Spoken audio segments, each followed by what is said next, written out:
leitura de hoje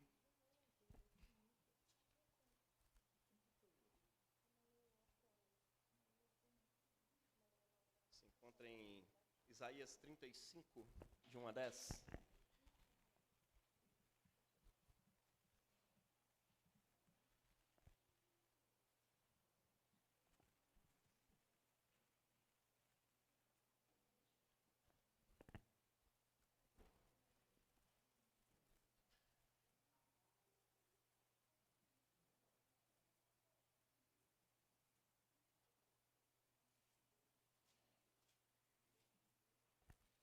Do 1 ao 10.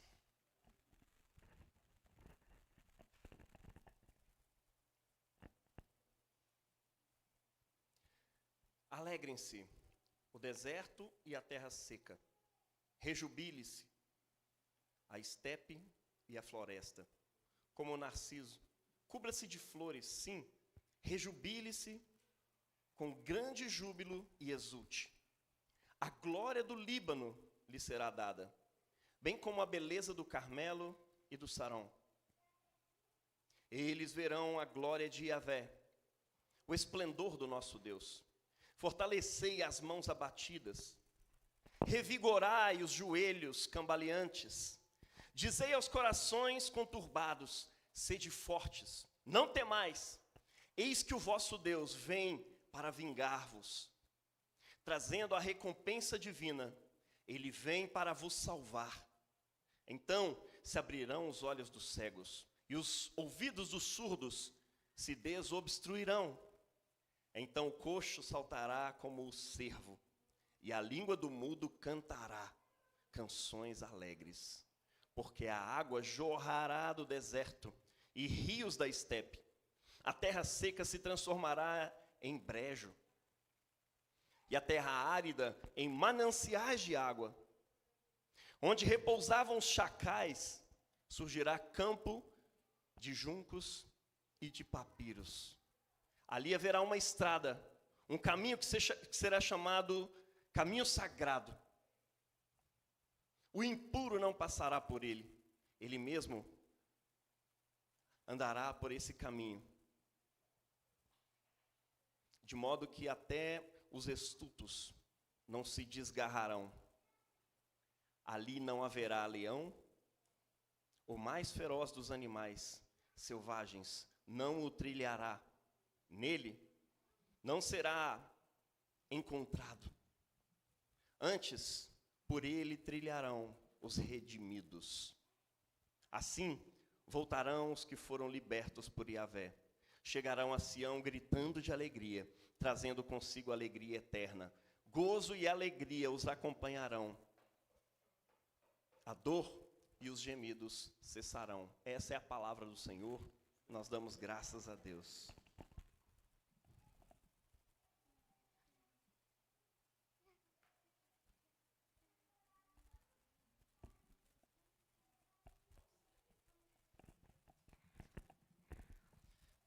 Segunda leitura de hoje, Tiago, capítulo 5, do 7 ao 10.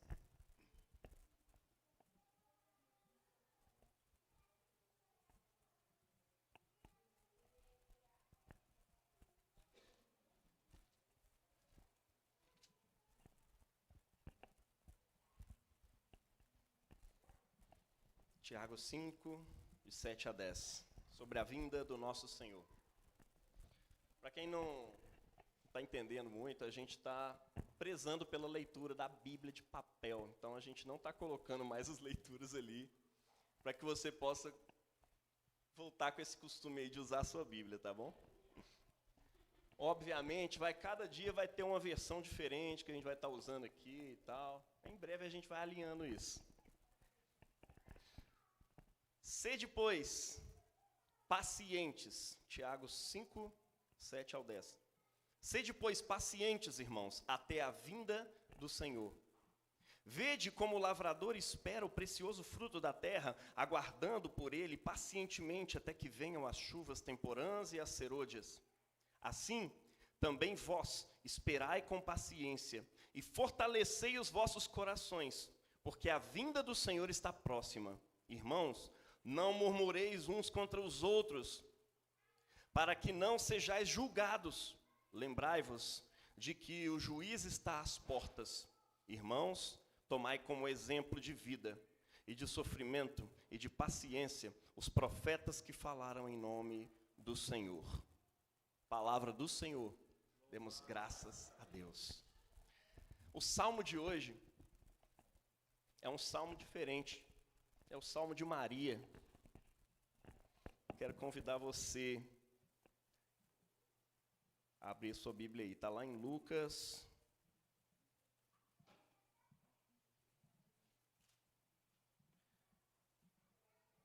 Você está no capítulo 1 ou capítulo 2, então vamos lá.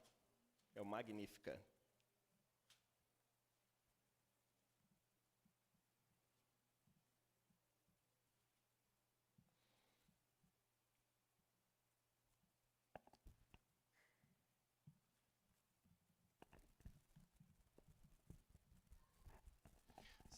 Lucas capítulo 1, pode se colocar de pé.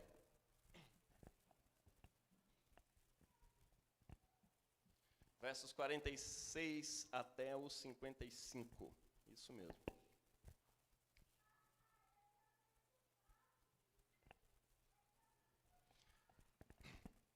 E a antífona é: vinde, Senhor, para salvar o vosso povo. Vamos falar isso juntos? Vinde, Senhor, para salvar o vosso povo. A minha alma engrandece o Senhor, e meu espírito exulta em Deus, meu Salvador, porque olhou para a humilhação da sua serva. Sim, doravante as gerações todas me chamarão bendita, bem-aventurada, pois o Todo-Poderoso fez grandes coisas em meu favor. Seu nome é santo. Vinde, Senhor, para salvar o vosso povo. Sim, o seu nome é santo, e a sua misericórdia perdura de geração em geração, para aqueles que o temem. Agiu com a força do seu braço, dispersou os homens de coração orgulhoso, depôs os poderosos dos seus tronos, e a humildes exaltou. Cumulou de bens aos famintos e despediu os ricos de mãos vazias. Socorreu Israel, seu servo, lembrando-se da sua misericórdia, conforme prometera a nossos pais, em favor de Abraão e da sua descendência para sempre. Vinde, Senhor, para salvar o vosso povo. Nossa esperança seja a mesma de Maria, Senhor. Glória ao Pai, ao Filho e ao Espírito Santo. Amém.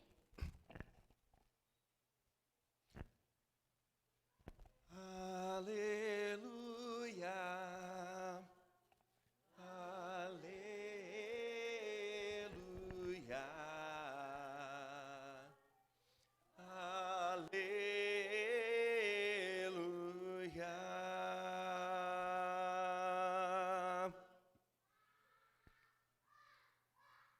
O Senhor reinará eternamente.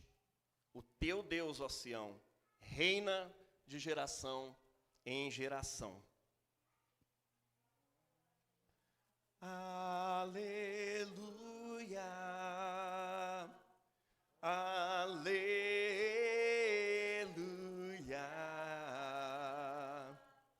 Aleluia.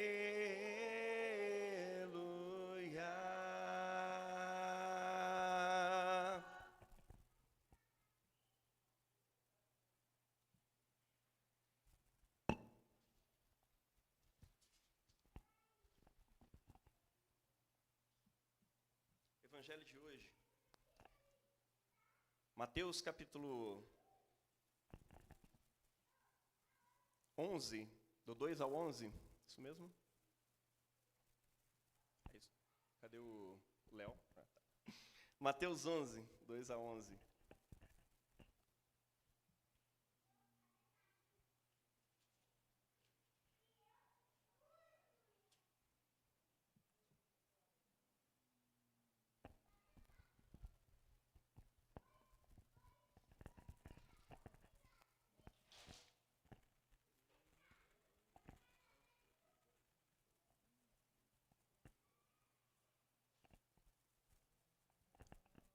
Proclamação do Evangelho de Nosso Senhor Jesus Cristo segundo Mateus.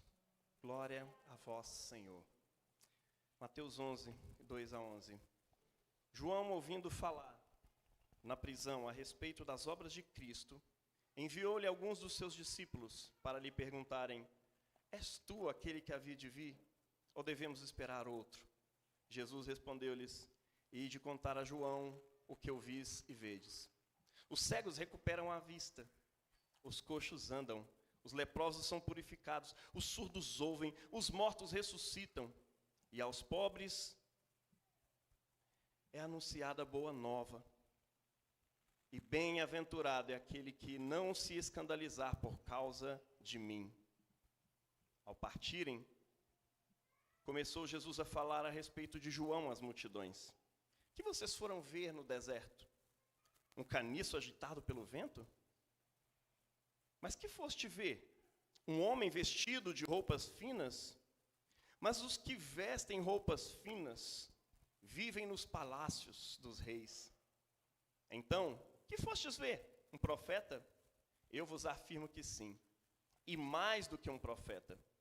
É dele que está escrito: Eis que envio o meu mensageiro à tua frente. Ele preparará o teu caminho diante de ti. Em verdade vos digo que entre os nascidos de mulher não surgiu nenhum maior do que João o Batista. E, no entanto, o menor no reino dos céus é maior do que ele. Este é o Evangelho do Senhor. Louvado sejas, ó Cristo. Quero convidar aqui na frente o Léo, nosso irmão Léo.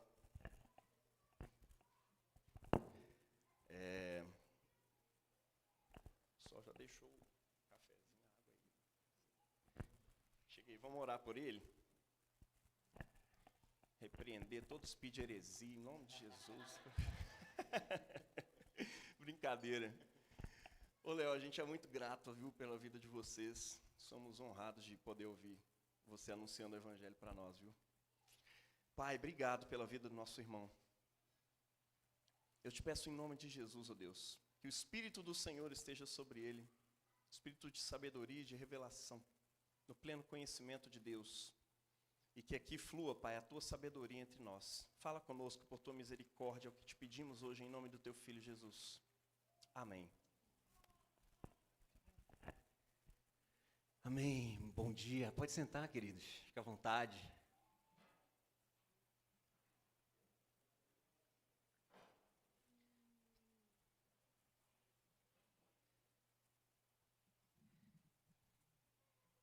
Queridos, eu queria deixar com vocês uma tríade aqui. 3 elementos que vai perseguir a gente durante a nossa reflexão.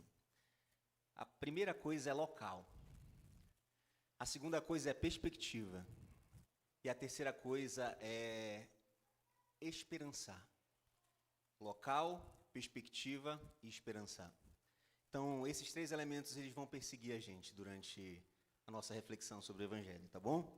Queridos, quando eu estou posicionado num local, eu tenho uma perspectiva, uma visão, um olhar.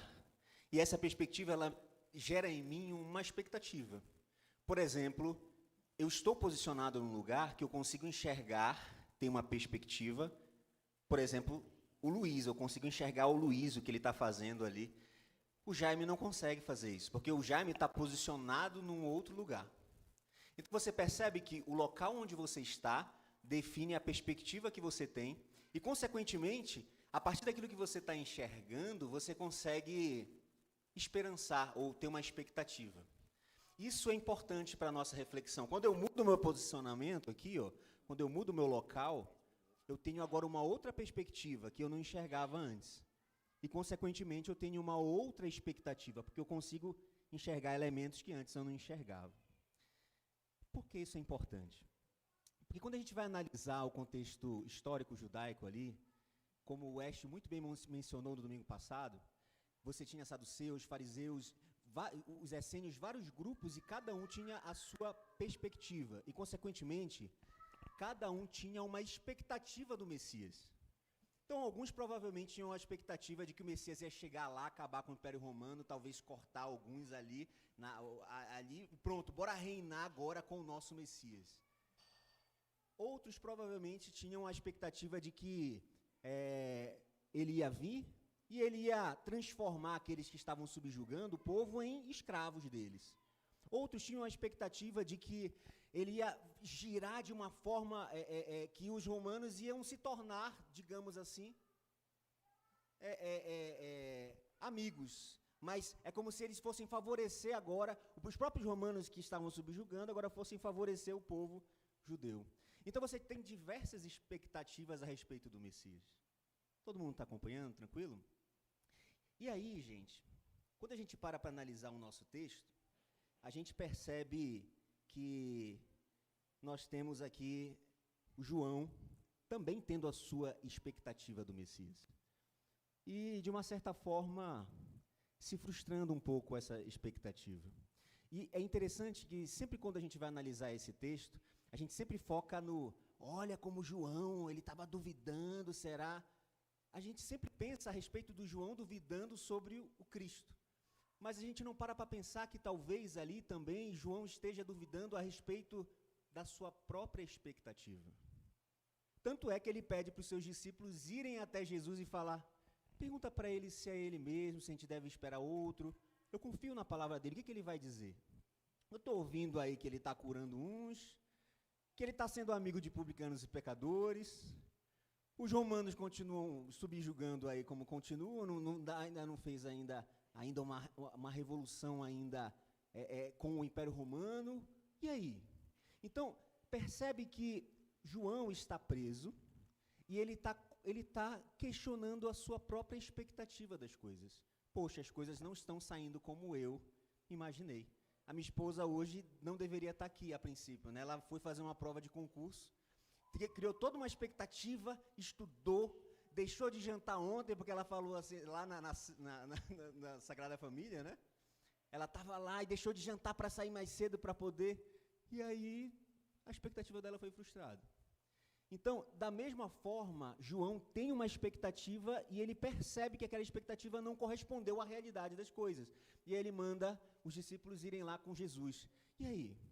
E é muito interessante porque a resposta de Jesus, ela vem carregada de trechos bíblicos. Ela vem carregada, por exemplo, de elementos de Levíticos. Ela vem carregada do profeta Isaías, como nós lemos ali, porque o Espírito me ungiu para... E aí, tudo isso é o profeta Isaías profetizando a respeito desse Messias. Então, eu quero que vocês analisem, a partir de agora, toda vez que porque a gente vai nesse ano litúrgico, a gente vai trabalhar muito Mateus. Mas é interessante a gente perceber uma chave bacana de entender a escrita do Mateus. Porque o Mateus, ele sempre vai fazer um paralelo. Ele vai pegar um elemento da cultura judaica, daquilo que eles acreditavam, e ele vai confrontar com uma reformulação disso em Cristo. Por exemplo, lá no primeiro domingo de Advento, é como se ele estivesse dizendo, Cristo é o templo. Vocês estão com a expectativa no lugar errado.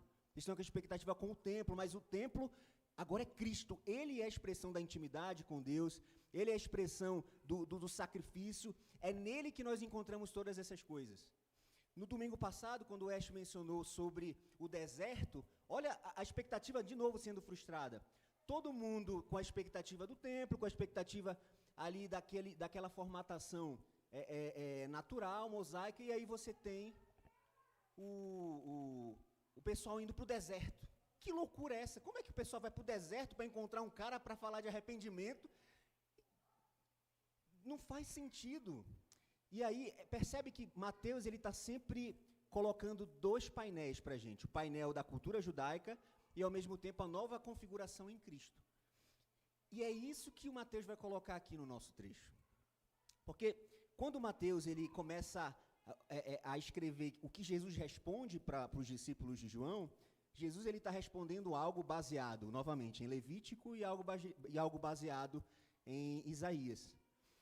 Porque dentro da cultura judaica tinha a ordenança do ano do jubileu, que era, ou alguns chamam de o ano da bondade do Senhor, nesse ano específico, era como se fosse uma forma de promover justiça em meio às injustiças que aconteciam ao longo da história do povo.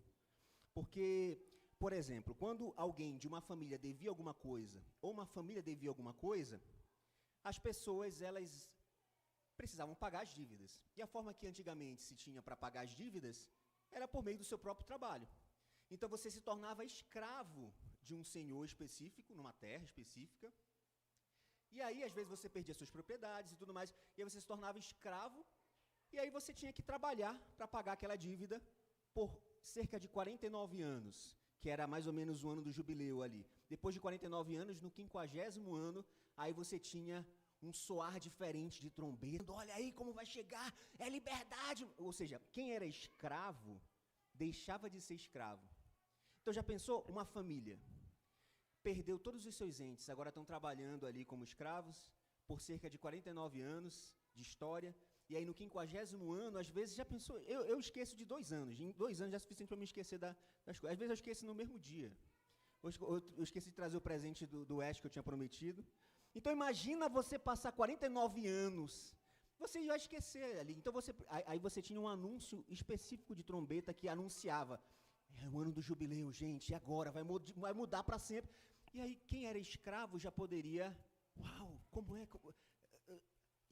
E aí começava, eu não sei nem ser livre, mas ele ia se tornar livre, ele ia poder voltar para a família dele, ele ia poder ser reconciliado com a família dele. E não apenas isso, as propriedades de terra, que às vezes por falta de responsabilidade, por injustiça, que às vezes saíam da mão de uma família específica, iam para a mão de donos de terra e opressores, e aí você tem que a terra era devolvida para quem era dono original. Então, isso era mais ou menos o que acontecia no ano do jubileu. Era a liberdade completa. As pessoas, elas eram livres para receber aquilo que tinham, aquela posição que elas tinham de volta, e ao mesmo tempo para deixar de ser escravos, para serem livres, para voltar para a sua família. É isso o significado daquilo que Jesus está promovendo aqui. Porque João, ele está com aquela expectativa dele, ainda de maneira dúbia, assim, e aí o que eu espero, a minha expectativa está assim, eu estou na prisão, posicionado, a minha perspectiva, eu estou enxergando só o que o pessoal está me falando, que ele está fazendo alguns sinais por aí, e a expectativa dele, ele percebe que não está correspondendo à realidade. Ele manda perguntar para Jesus. E aí Jesus responde exatamente a característica messiânica que todo mundo ali no entorno tinha mais ou menos uma noção. Porque todo mundo sabia que o Messias viria e ia estabelecer a espécie ali do ano do jubileu. Ia estabelecer ia promover o jubileu, a liberdade completa. Todo mundo tinha essa expectativa. A forma que ele ia fazer isso, claro que quebrou todo mundo ali, né? Todo mundo acabou tendo uma expectativa que não foi necessariamente cumprida da forma exata. Mas todo mundo tinha um senso de se tornar livre. Beleza? E aí, gente, quando a gente percebe isso, a gente vê que quando Jesus fala, olha, fala para ele, fala para João o seguinte, os cegos veem, os surdos ouvem, eu anuncio as boas novas para os pobres, os quebrantados, fala tudo isso, porque isso era a previsão que o Messias faria. Então, por 2 motivos mais ou menos, tá, gente? Jesus não poderia dizer publicamente que ele era o Messias por 2 motivos, aparentemente assim. Primeiro motivo é porque se você analisar alguns textos, fala que ele não ia fazer grande alarde aí nas praças. Então, a gente já pode deduzir que o Messias, ele não iria falar abertamente muita coisa assim. E por outro lado, a gente precisa entender também que o próprio texto fala isso, que existem sinais messiânicos. O que são sinais messiânicos? Sabe quando você vai ler o livro de Mateus e está lá escrito, e Maria e José foram para o Egito para se cumprir o que estava escrito. É como se fossem sinais, era como se fosse marcos, que o Messias que fosse o Messias, ele deveria cumprir. Então, ele apresenta como se fossem sinais da vinda dele. Então, ele precisava cumprir, estabelecer alguns sinais. E ainda não era a hora da morte dele. Então, se ele falasse abertamente ali, provavelmente o pessoal ia lá e ia matar ele. Mas ainda tinha diversos sinais para ele estabelecer. É como se fosse o tempo de uma gestação, né, gente? Tudo bem, um bebê nascer com 3 meses aí, com 4 meses, mas precisa de um processo para que aquilo possa ser cumprido de maneira plena. E aí, gente, Jesus, ele começa a falar de maneira implícita para os discípulos, olha, eu estou fazendo isso, isso e isso. Em outras palavras, eu sou o Messias. É isso que foi profetizado em Isaías 61. É isso que está lá. O Espírito do Senhor está sobre mim, Ele me ungiu. E é isso que eu estou cumprindo a missão, João. É como se, a expectativa deles é como se tivesse atrasado. Porque, e aí, Jesus não vai vir, ou esse Cristo, esse Messias, ele vai, a gente tem que esperar outro. Eles estavam com a expectativa lá na frente. Mas Jesus, ele estava, como se Jesus tivesse adiantado. Porque, qual é a ideia que a gente tem? Não, primeiro, o Messias vai destruir os problemas, para depois trazer a justiça, promover as coisas boas. Mas o que Cristo estava fazendo? Ele estava anunciando, desde já, a solução. Ou seja, aí aqui a gente vai caminhar para uma reflexão aqui. Mas percebe que Jesus, ele não está fazendo algo que vai, ele não está apontando para algo lá na frente. Quem fazia isso era João Batista. Por exemplo, quando a gente lê no versículo... Quando a gente lê no versículo 7, que começa a falar que os discípulos de João foram lá entregar a mensagem para ele, ele começa a questionar, e aí, quem era João? Era um profeta? Muito mais do que um profeta? Jesus, ele está agora conversando com o povo. Então, primeiramente, lembra da ideia do jubileu, certo? Jesus está dizendo para os discípulos de João, eu sou o cumprimento do jubileu. A partir de agora, é liberdade. A partir de agora, eu estou fazendo nova todas as coisas. A partir de agora, eu estou declarando livres. Eu estou criando, renovando todas as coisas, reconciliando todas as coisas. É a partir de agora. Eu estou aqui. É como se fosse... Não é o eu ainda estou aqui, né? Porque ele já estava, mas enfim, né? Desculpa, é piada sem graça. Mas ele já estava ali. Beleza? Então, a partir de mim, é como se ele estivesse dizendo, a partir de mim agora, todas as coisas são feitas novas. E aí, os discípulos de João vão levar essa mensagem. João vai pegar essa ideia aí, de que ele realmente é o Messias, e ele já está fazendo. Ele não vai fazer. E é isso que Jesus vai falar agora. Ele vira para a multidão, depois que ele fala isso, eu sou o cumprimento do jubileu, eu sou a liberdade plena, eu sou aquele que vai resgatar todo mundo para a família do Pai, eu sou aquele que vai deixar, livrar todo mundo de escravidão, eu sou aquele que vai devolver a posição que o ser humano perdeu, a sua terra, a sua vocação de guardar e cultivar, eu vou devolver isso para ele. E aí, é como se ele estivesse dizendo, e aí ele faz isso para os discípulos, aí ele vira para a multidão e fala assim, e aí, quem era João? E aí ele fala uma frase muito interessante, né? Porque João, olha, ele nasceu de mulher, não tem ninguém maior do que ele, nenhum profeta, ninguém é maior que João. Mas o menor no reino dos céus é maior que João. E aí, é interessante a gente parar para analisar isso aí. Por quê? Porque é como se fosse configuração, sistema operacional, gente. Forma de caminhar e fluir. João, ele era aquele que era, digamos assim, um cumprimento de uma configuração. De uma configuração de apontamento para o Messias que iria vir. Então você percebe que, voltando para aquela ideia de local, perspectiva e expectativa. É como se você tivesse num local, numa configuração, em que você aponta para o futuro. Você tem uma expectativa do futuro, de algo que vai acontecer, de um Messias que vai vir, de um cordeiro que vai ser entregue. Consegue perceber isso? É sempre uma perspectiva de futuro. Tudo bem? É sempre uma perspectiva do futuro. Isso João Batista.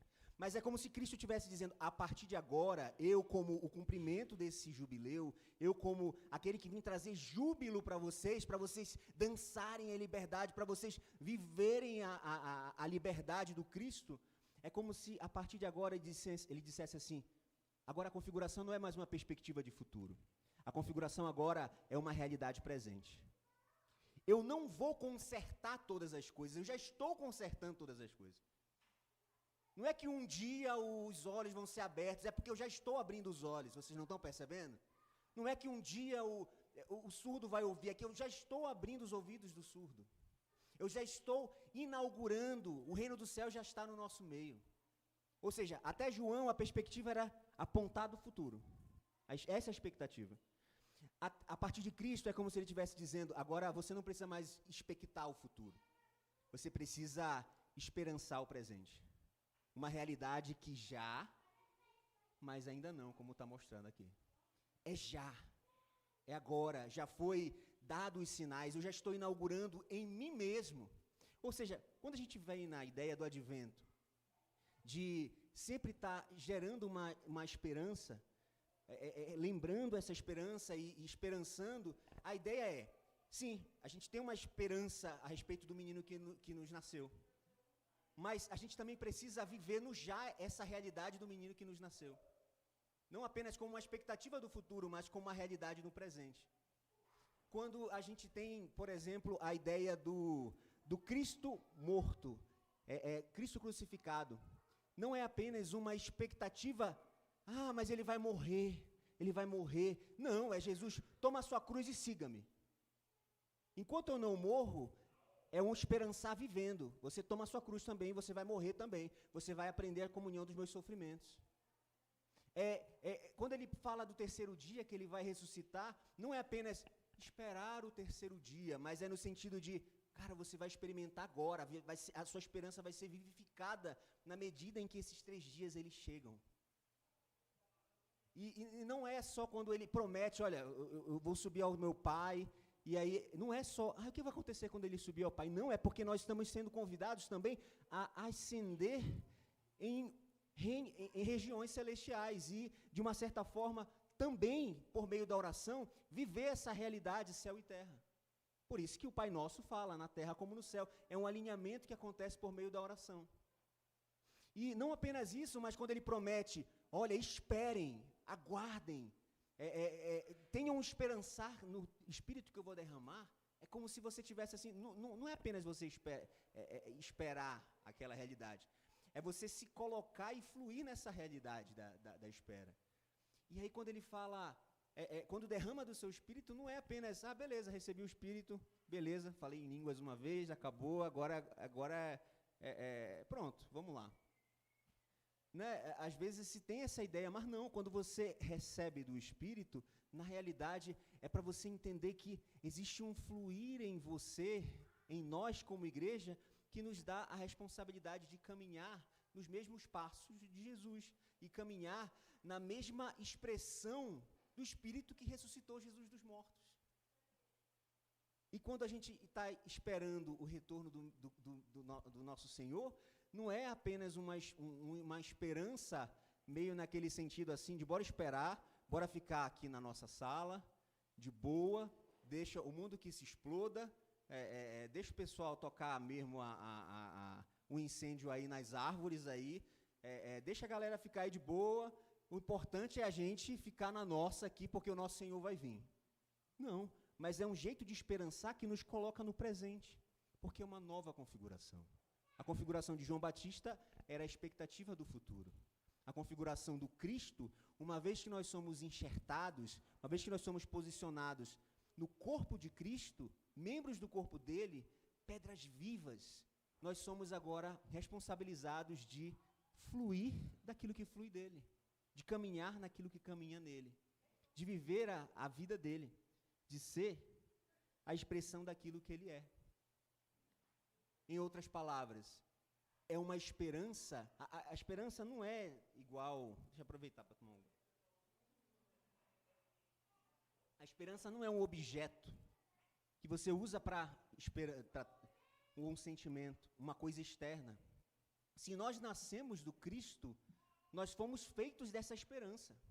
Cada poro, cada átomo da nossa vida, ela respinga a esperança. Nós somos feitos disso. O esperançar, ele promete para nós um encontro de alegria profunda.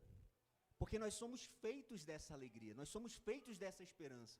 Ou seja, é independente de circunstância. Porque se a circunstância está boa ou está ruim, veja os discípulos ali no primeiro século.